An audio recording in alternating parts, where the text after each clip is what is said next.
Let's look into molecular phylogenetics, where we look into the relationship between the species and the actual molecular units from which this evolution passes through, or from which this evolution is carried into the next generations, that is the genes. So the actual pattern of evolutionary history is the phylogeny or evolutionary tree with which we try to estimate. So a tree is a mathematical structure which is used to model the actual history of a group of sequences or organisms.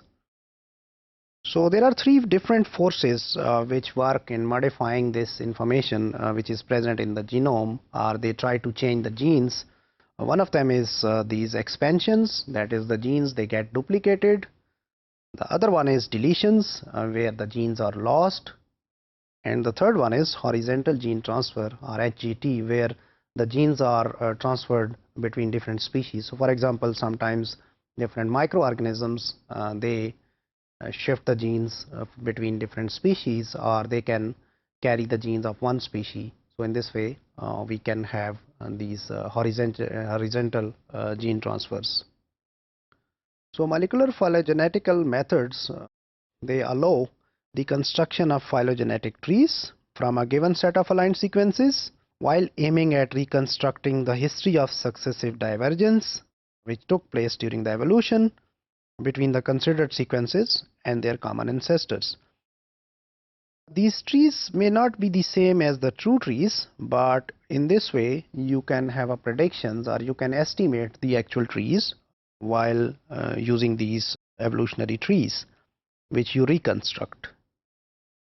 So let's look into this situation. So we start with an original gene, and then in the final species we have species 1 where we have A1 B1, and in second species we have A2 B2.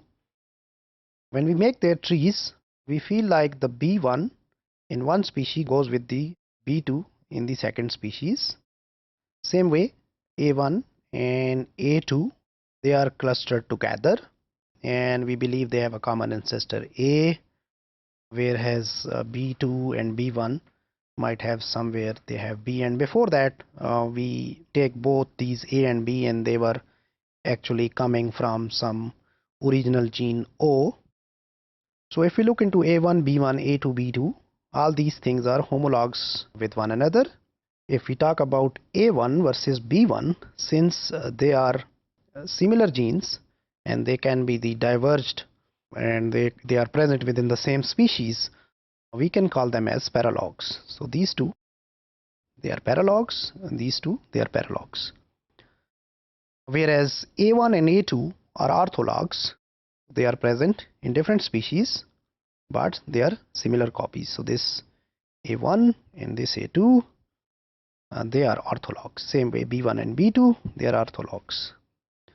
So when we put these genes together and when we construct their evolutionary tree, we can go back and trace their evolutionary history.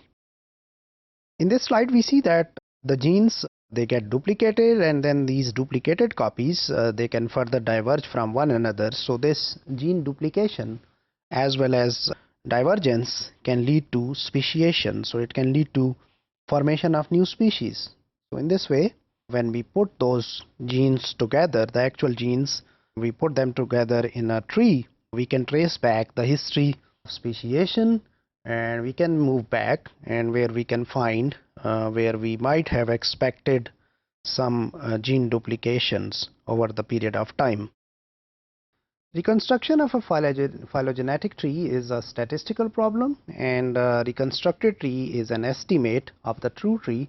So it is important to get an idea or do some statistical testing to find whether our estimate is correct or it is not correct.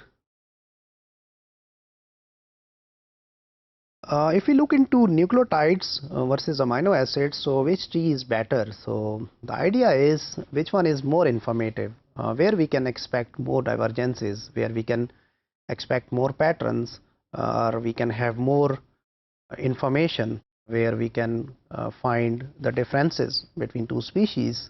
That is the good one. So in this case, if we see the nucleotide sequences, they have higher information content than amino acids. How? let's look into it with this example. So we see that there are some synonymous changes. Synonymous changes are where we can have an amino acids which are coming from different codons which are present in the DNA. So we might have differences between the nucleotides, but since more amino acids are sharing different those nucleotide codons, the amino acids they remain the same. So if we are correlating two amino acids with one another, we might not find the differences, but if you go back and compare their nucleotides, you might find the differences. So in this way, these DNAs, if you make the DNA based trees, you can get more phylogenetic informations than if you get the tree from proteins or amino acids.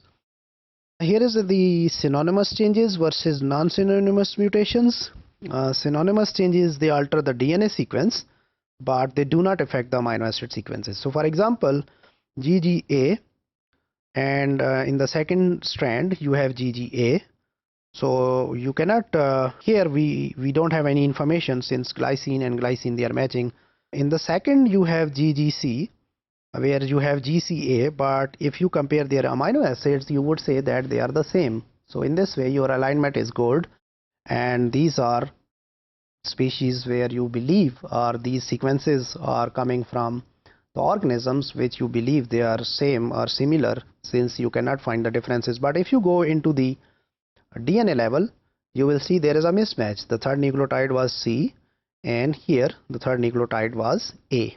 Same way, ATA gives you isoleucine, whereas ATT also gives you isoleucine. So the concept which we are trying to elaborate over here is that if you make the tree from DNA, that is more informative.